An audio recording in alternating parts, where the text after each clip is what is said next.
Buenos días a todos. Gracias por estar aquí. Gracias a Shaping Davos por organizar esta mesa.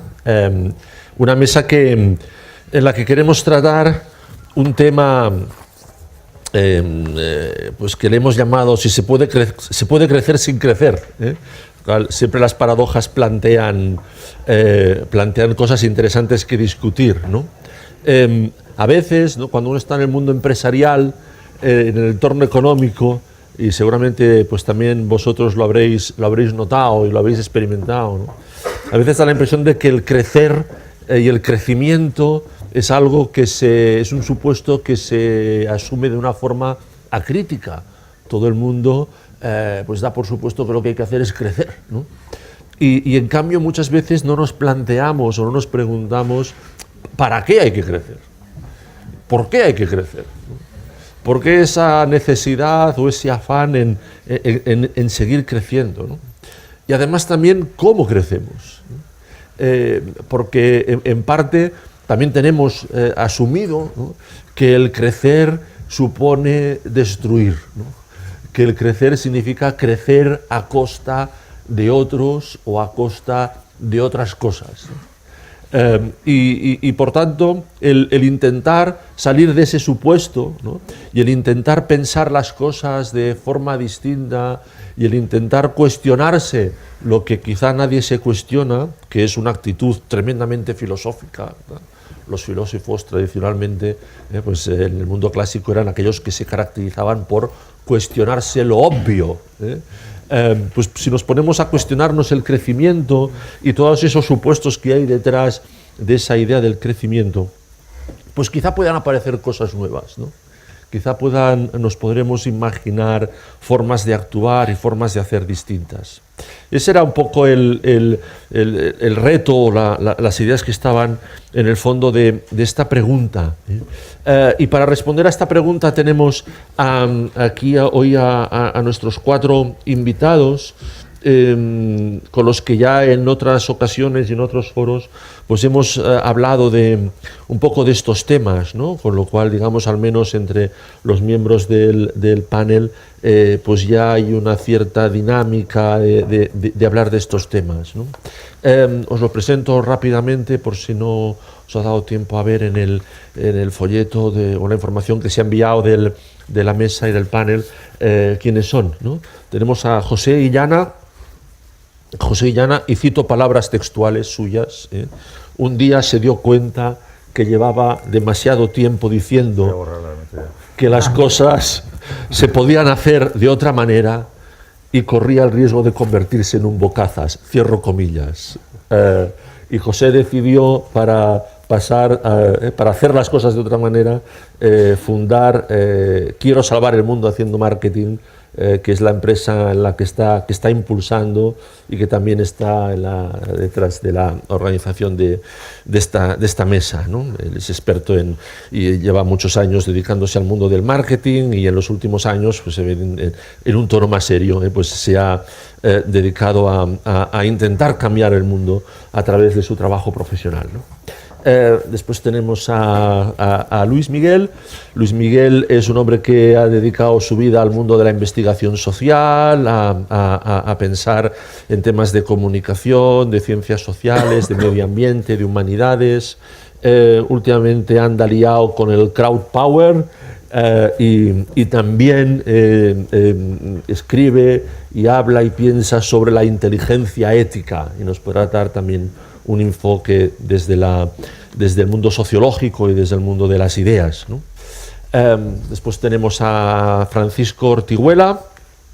Paco lleva muchos años en el mundo de las tecnologías, aunque también tiene, entre otras muchas cosas que ha estudiado y en las que se ha formado, es diplomado en cadena agroalimentaria. Curioso.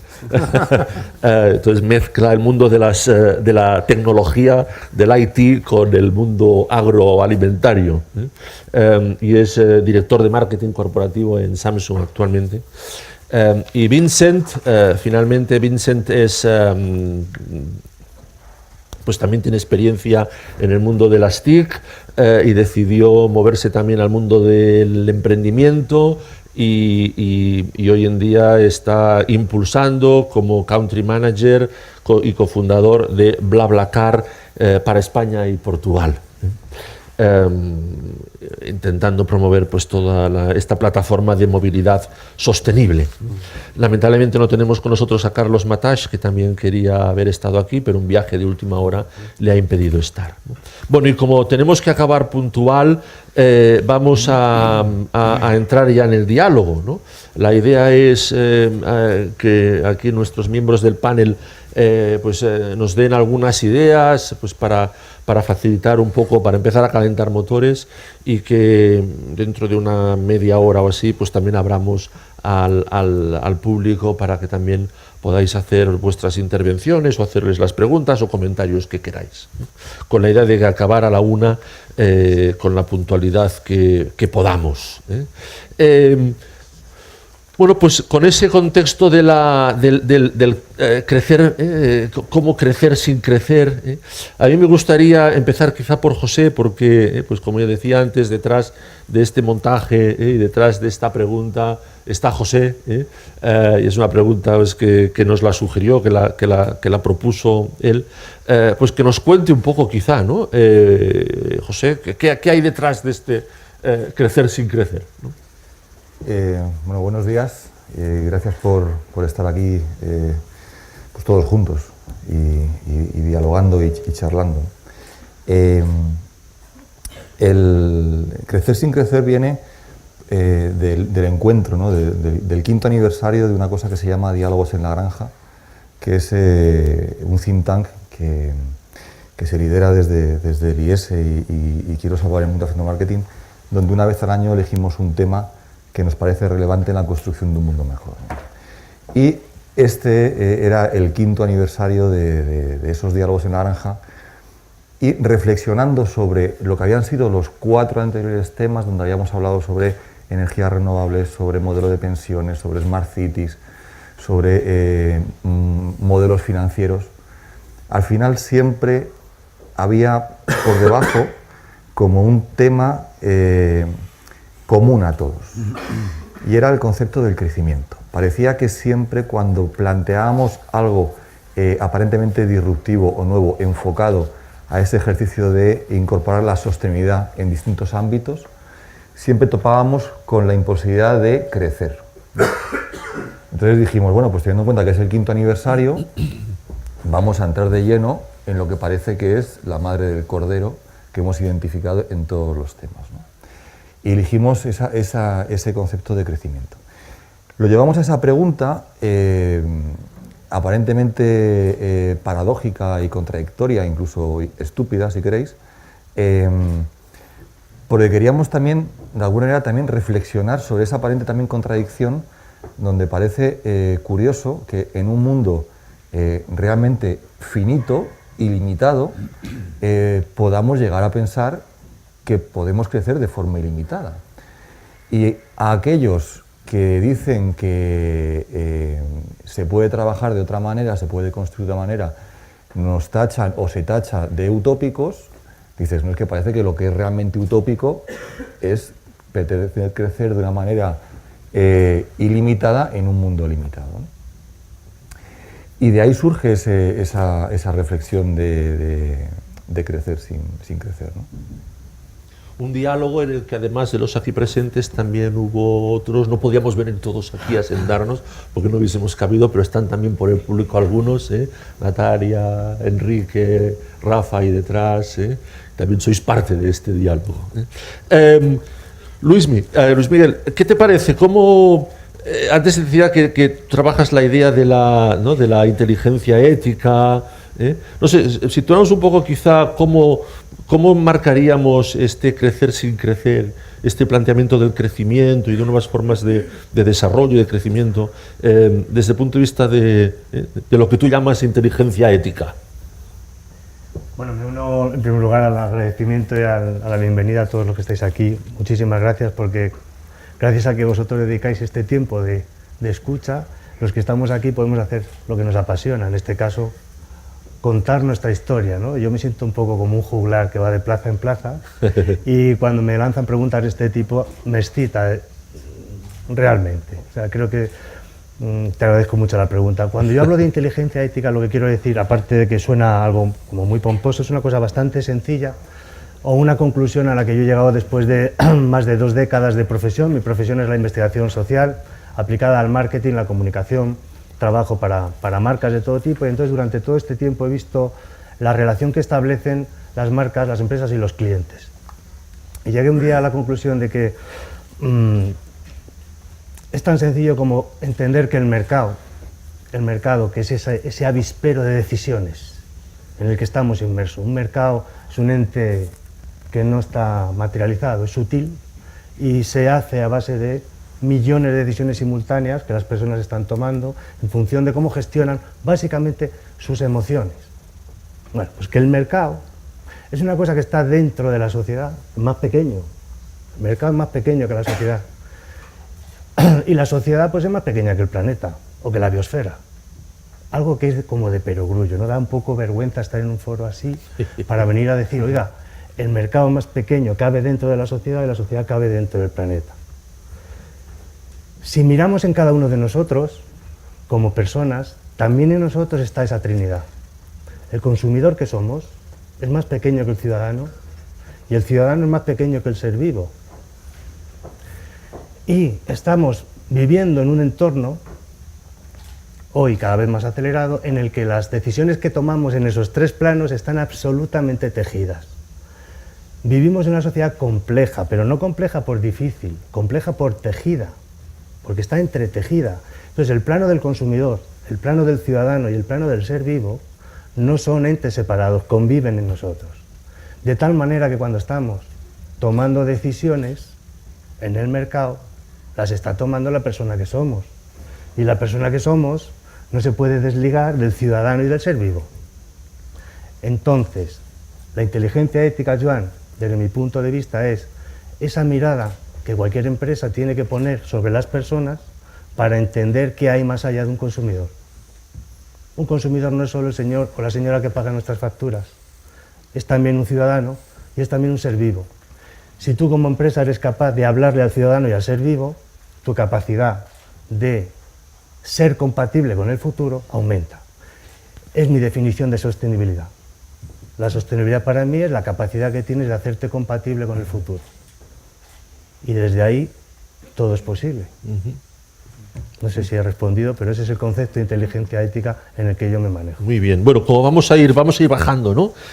Si queréis intervenir, sentiros libres de intervenir, ¿eh? Tampoco es cuestión de que vayamos aquí pasando la palabra uno a otro, ¿eh? Si queréis entrar en el diálogo. Tenemos 2 empresas, ¿no? Y quizá para bajar de las ideas a la acción, ¿no?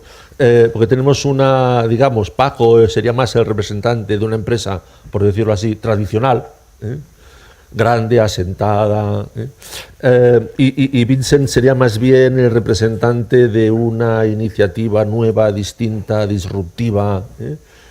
Son 2 visiones quizá, o dos planteamientos, o desde 2 planteamientos, 2 realidades muy distintas, que las 2 espero que se estén dando cuenta de estas cosas que nos decía Luis Miguel, ¿no?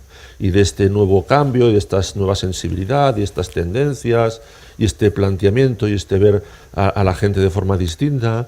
Y quizá, por eso os preguntaría, ¿no? Tanto a Paco como a Vincent, ¿no? Desde vuestra experiencia, desde vuestro sector, desde vuestro conocimiento concreto, ¿no?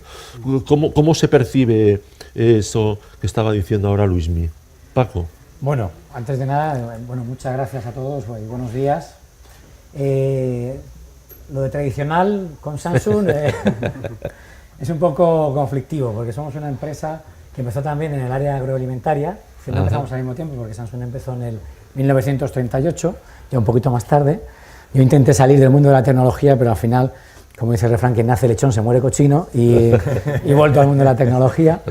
Pero bueno, intenté ir al mundo agroalimentario y desde el 38, si Samsung es la empresa que es hoy, es porque se ha reinventado 1000 veces. Samsung empezó en el 38 con alimentación, pasó por textil, petroquímica, constructora, hasta que en el 69 llegó al mundo de la electrónica Y realmente cuando nace la Samsung que conocemos hoy en el mundo de la electrónica es en el 93. Estamos hablando de una empresa que tiene 21 años, o 22 años, camino de 22 ahora. En noviembre cumplió 21. Y es darse cuenta de que las cosas que haces en un momento no valen y que tienes que volver a reinventarte. Y ahora estamos también en ese paradigma. Yo creo que una de las grandes ventajas que tiene de unas cosas que a mí más me gustan de Samsung es primero que estamos continuamente reinventando, que además si ves la rotación de puestos, hay rotaciones de funciones, es decir, un ingeniero puede estar en marketing, una persona de marketing puede estar en una fábrica, hay mucha rotación porque lo que se valora es el talento de las personas a nivel mundial. Y luego la humildad, yo creo que somos en Samsung humildes y tenemos 40 centros de investigación y desarrollo y de tendencias, estudio de tendencias en todo el mundo, es decir, no es una empresa, aunque lógicamente es de origen coreano, pero no es una empresa que esté centrada, que se dirija desde Corea. Lógicamente el presidente es coreano y vive en Corea y todo esto, pero tenemos centros de I+D en España, tenemos centros de tendencias en Italia, en Londres, en Estados Unidos, en todo el mundo.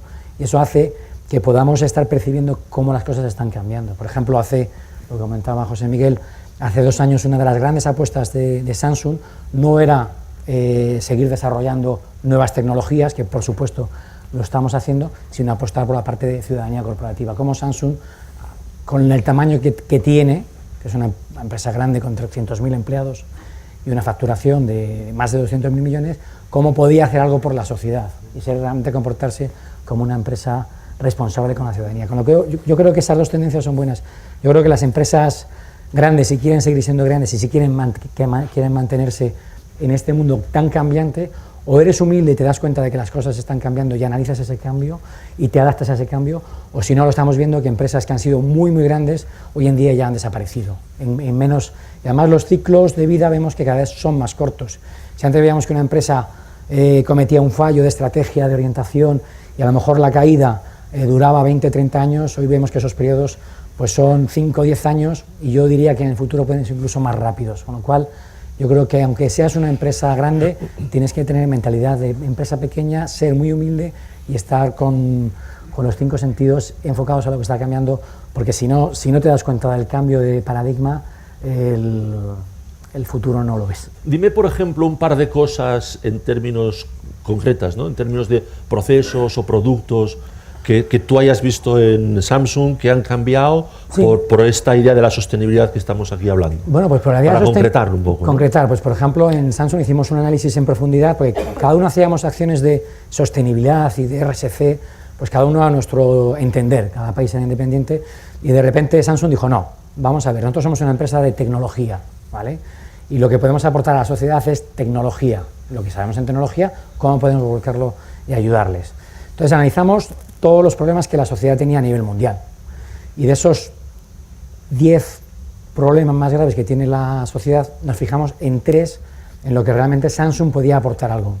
Uno era la educación, porque está demostrada que la educación es la base de una buena sociedad, y que las sociedades más ricas no son las que tienen mejor educación, sino al contrario, las sociedades con mejor educación son las sociedades más ricas.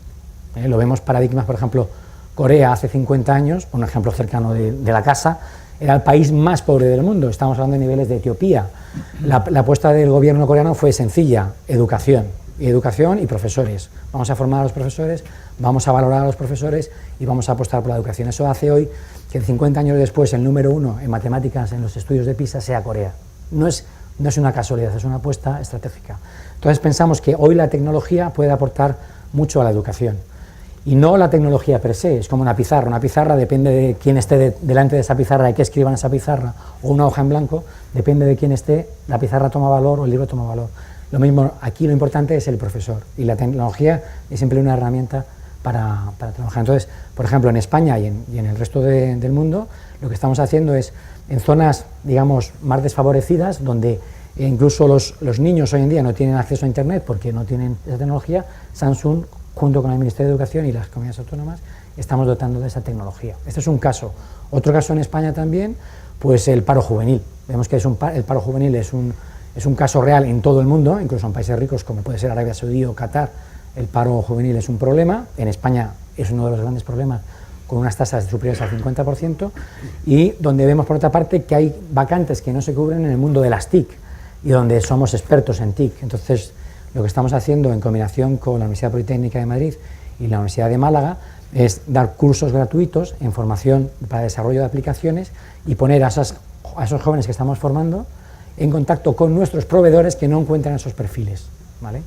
Y luego, por último, en África, pero ya Samsung África no es nuestra responsabilidad, porque una cosa que yo creo que es buena de Samsung también, que yo creo que todos los países, todas las empresas tenían que hacer, es no buscar acción social o sostenibilidad o ciudadanía corporativa a 10.000 kilómetros, porque lo puedes hacer en la puerta de tu empresa casi, ¿no? Incluso dentro de tu empresa, ¿no? Entonces nosotros estamos enfocados en España, pero por ejemplo Samsung África, la tecnología también puede aportar mucho a la salud, y ahí estamos pues con hospitales móviles que van a sitios donde el paciente no puede moverse porque no hay transporte público, pues la medicina va allí, o por ejemplo escuelas donde tenemos tecnología pero que no hay electricidad, pues que están dotadas de energía solar.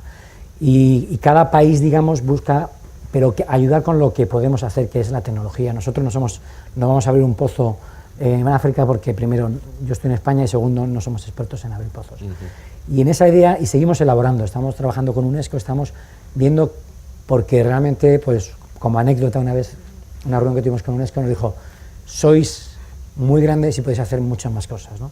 Entonces nos queda todavía, dentro de la humildad que decimos de desarrollar producto, también la humildad de qué podemos hacer por la sociedad. Creemos que podemos ser más ambiciosos y hacer más cosas de las que estamos haciendo.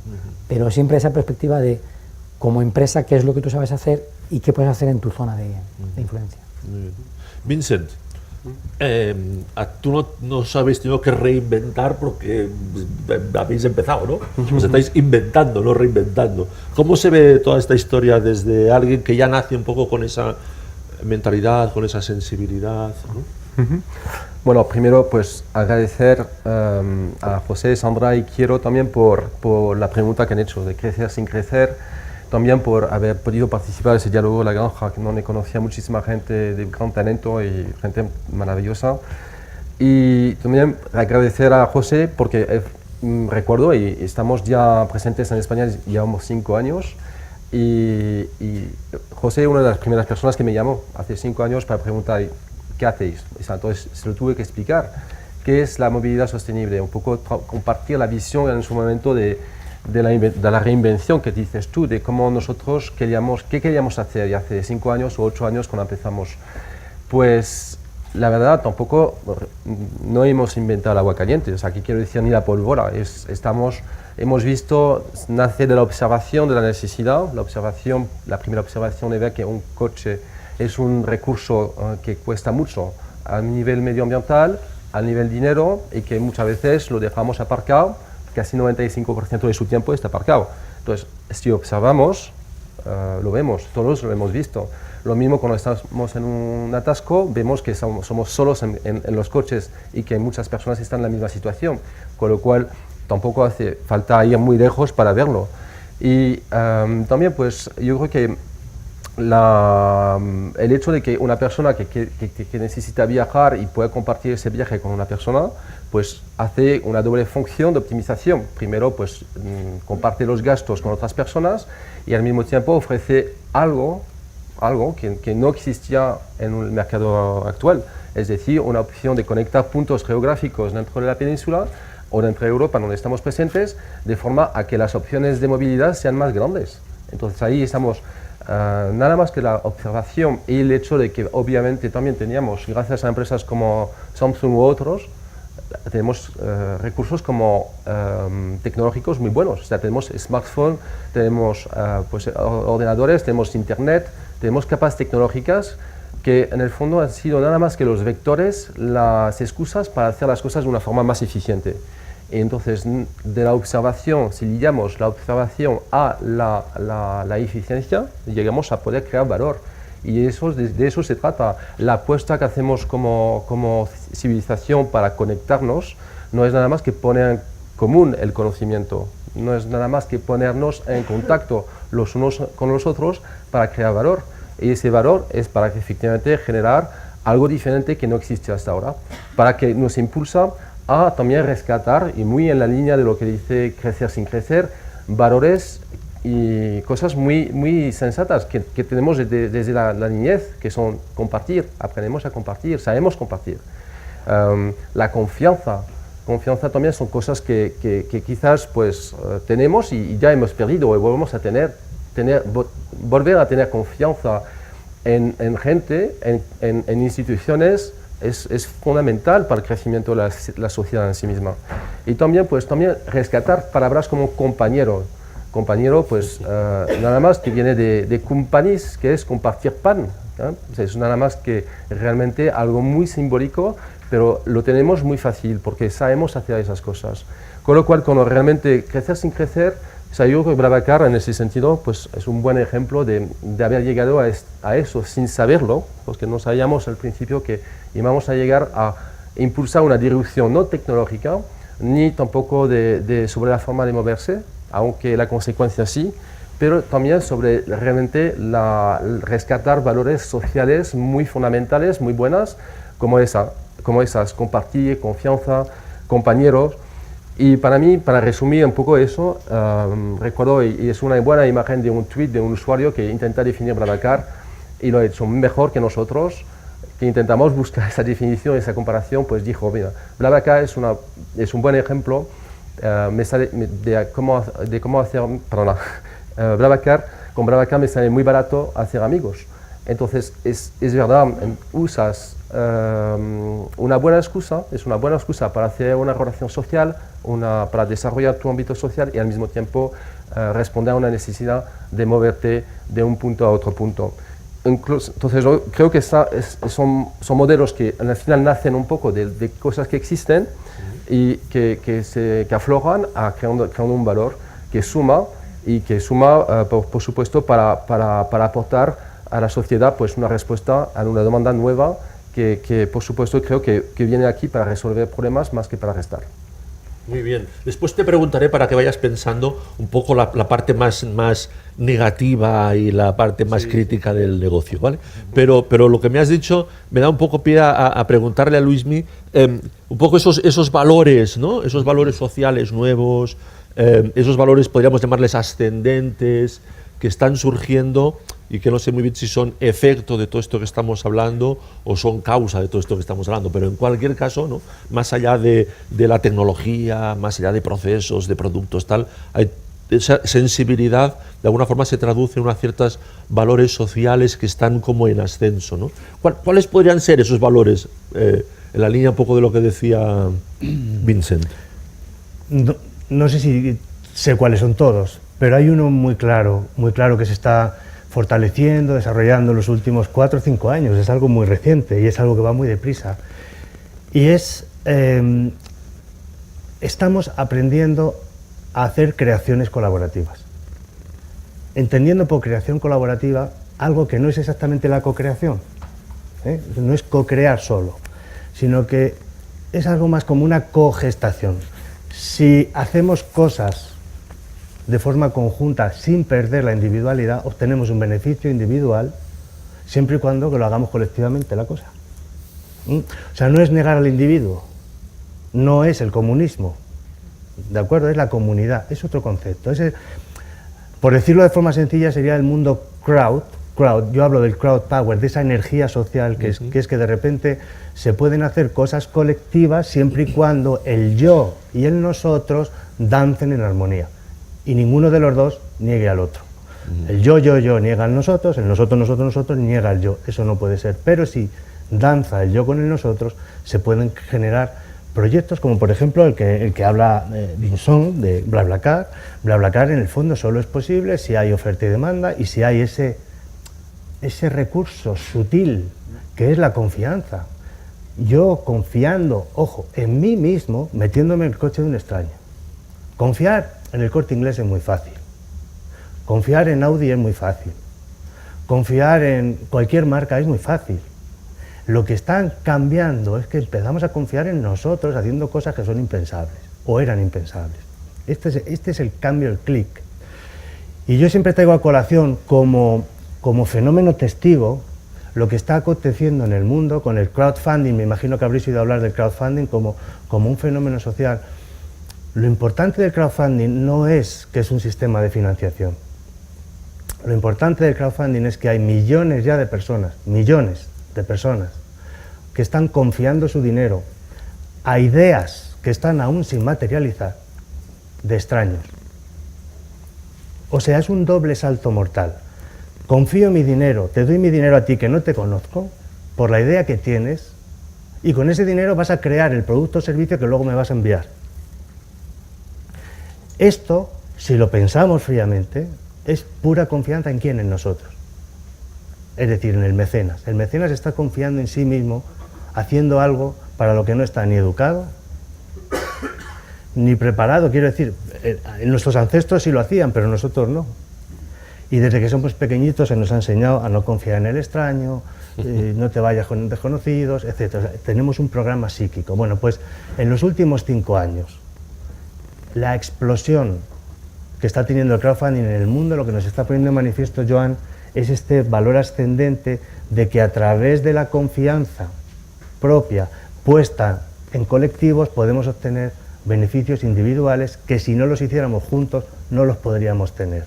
Y solo os voy a dar un dato. Hoy la plataforma más importante de crowdfunding en el mundo es Kickstarter.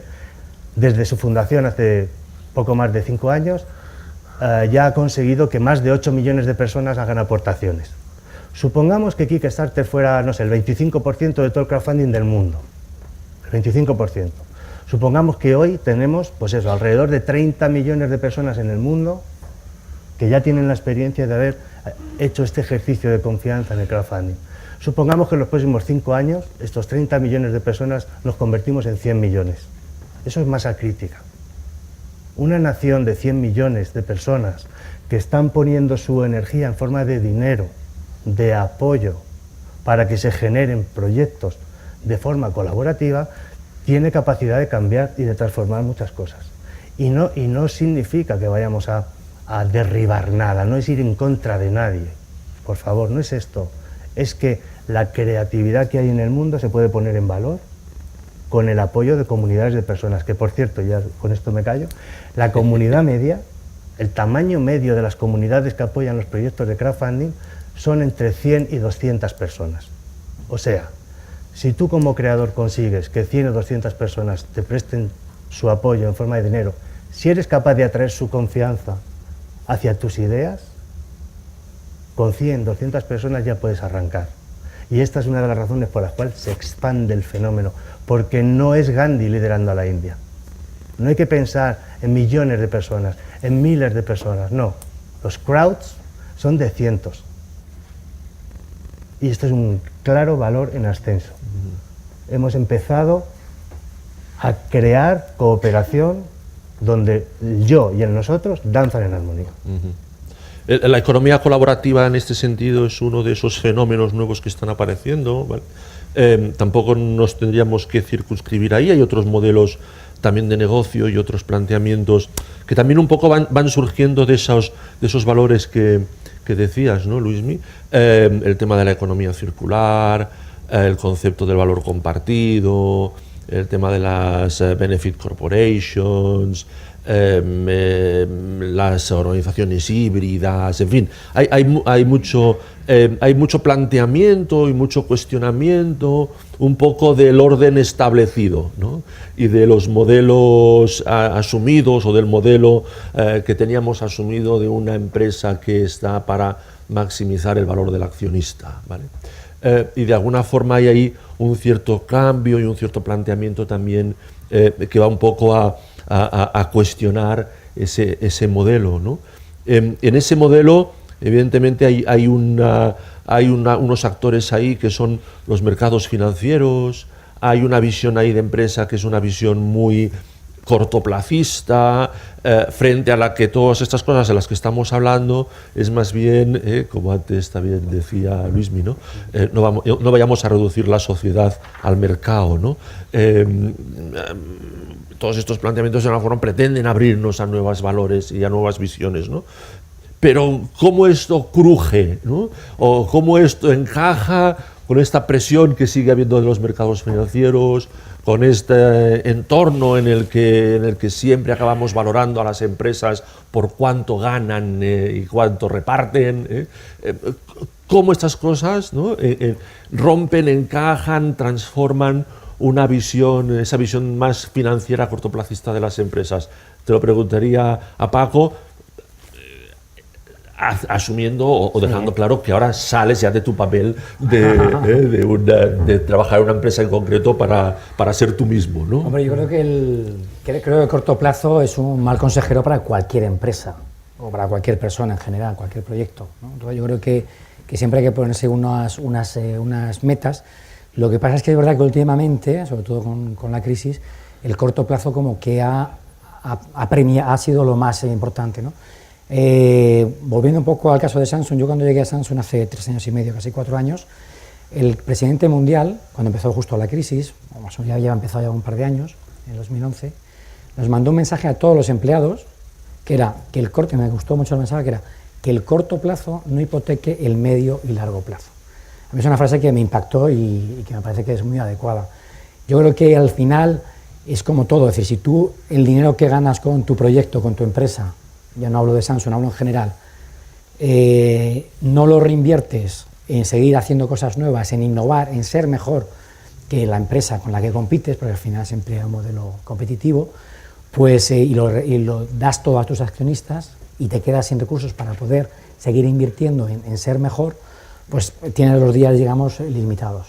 Entonces yo creo que el corto plazo es un gran enemigo del éxito de cualquier empresa, sea de lo que sea, incluso también de cualquier proyecto personal. Si nos ponemos límites, yo creo que al final cualquier cosa que tú vayas a hacer, cualquier proyecto necesita una maduración, un tiempo, una inversión y un desarrollo. Bien, espero que haya alguna pregunta sobre esto después. Vincent, las cosas no son fáciles. Leemos en la prensa que todos los que estáis en la economía colaborativa no sois bien vistos, os ponen palos en las ruedas, en fin, ¿no? ¿Cuáles son las barreras que os encontráis para... ¿Qué barreras os habéis encontrado para seguir adelante con vuestro negocio? Pues digamos que es un poco también natural, porque yo creo que es una forma de ver las cosas con otro prisma. El cambio puede molestar, pero en el fondo nosotros lo que abarca realmente, lo que hace BlaBlaCar, es algo que se ha hecho de toda la vida, es algo que hacemos entre amigos, y compartir el bote de gasolina, el bote lo que sea, pues es una cosa muy natural.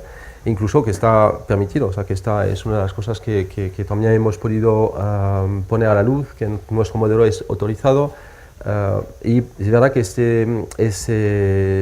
podemos decir, ese pequeño rechazo que tuvimos fue la primera vez que nos pasó, porque estamos ya presentes en 14 países, acabamos de lanzar la India, y el ministro de Transporte de la India nos aplaude BlaBlaCar y dice, mira, pues fantástico, todo lo que viene aquí que nos permite pues ser más eficiente, resolver los problemas de movilidad que tenemos, pues bienvenidos sois, ¿no? Entonces en ese caso nos sorprendió mucho, por supuesto, nos dimos cuenta que habíamos cometido un fallo, nos habíamos equivocado en una cosa, no explicar lo suficientemente bien nuestro modelo, por ejemplo, y es lo que hemos hecho. Y en esa línea, y en colaboración con las autoridades competentes, pues explicar por qué BlaBlaCar es legal, por qué efectivamente cumplimos con la regulación y, por supuesto, incluso que nuestro modelo, que consiste en que no haya fraude o que no haya lucro por parte de los usuarios, porque solo se trata de compartir gastos, pues BlaBlaCar tenía las herramientas tecnológicos y humanos para poder cumplir con ese premisio.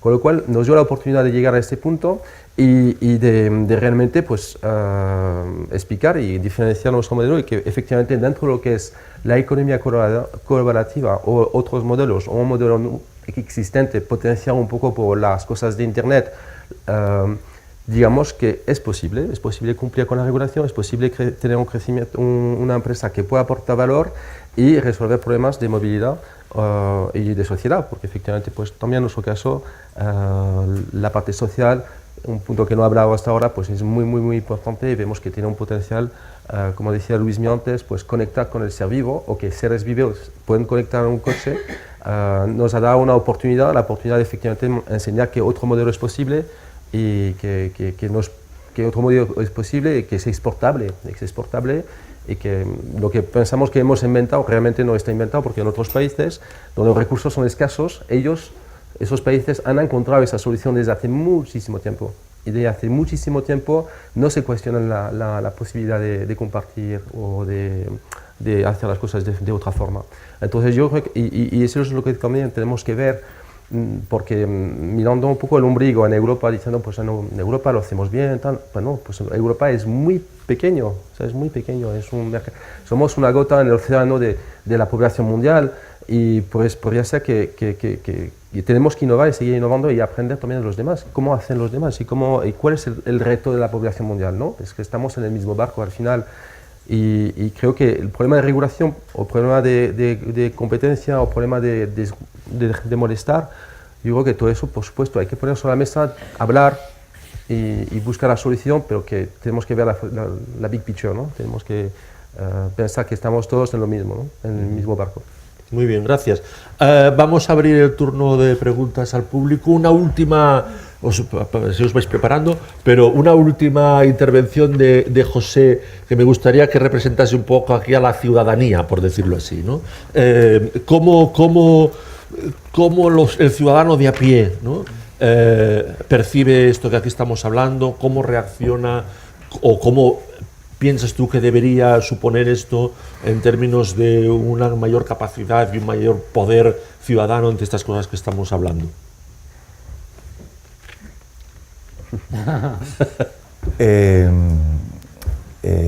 A ver, yo creo que vivimos unos tiempos apasionantes, ¿no? Para todos los que nos dedicamos digamos, al mundo de la empresa desde un punto de vista de comunicación, de marketing o de desarrollo de negocios, porque el ciudadano, y en línea con lo que también planteaba Luismi, la realidad de Vincent y demás, efectivamente cada vez tienen más poder, ¿no? Y yo esto digamos que lo enmarco en algo que yo llamo la sociedad de las 4 S, ¿no? que es como veo el entorno donde las organizaciones se van a mover en los próximos años, ¿no? Entonces, la primera S sería la soberanía, y ahí es donde marco claramente a ese ciudadano, ese empoderamiento ciudadano, que lo estamos viendo en entornos de consumo a través de lo que es la economía colaborativa, pero lo estamos viviendo a nivel político, el partido como Podemos, el ejercicio de seducción y de trabajo que ha hecho con la ciudadanía a través de cómo ir creando programa, cómo ir tejiendo relaciones a través de la participación ciudadana y el empoderamiento ciudadano, ¿no? Entonces, ahí hay un ejercicio brutal, ¿no? en cuanto a cómo las empresas asumen, o las organizaciones asumen, esa soberanía del ciudadano, ¿no? Otro entorno, y es que está todo interrelacionado, otro entorno que para mí es fundamental, donde las organizaciones van a tener que aprender a gestionarse, es para mí lo que yo llamo la seguridad. Estamos en unos tiempos tremendamente inciertos, y ya no hablo de crisis, es una cuestión de incertidumbre total y permanente, ¿no? Y si hablamos de Europa, todavía más, porque somos unos ciudadanos que formamos parte de un continente que estábamos acostumbrados a que la gente no cenaba hasta que nosotros no nos sentábamos en la mesa, y ahora ya es que no nos esperan para cenar, y eso es una cosa que nos tenemos que mentalizar de que eso es así, y eso genera incertidumbre, ¿no?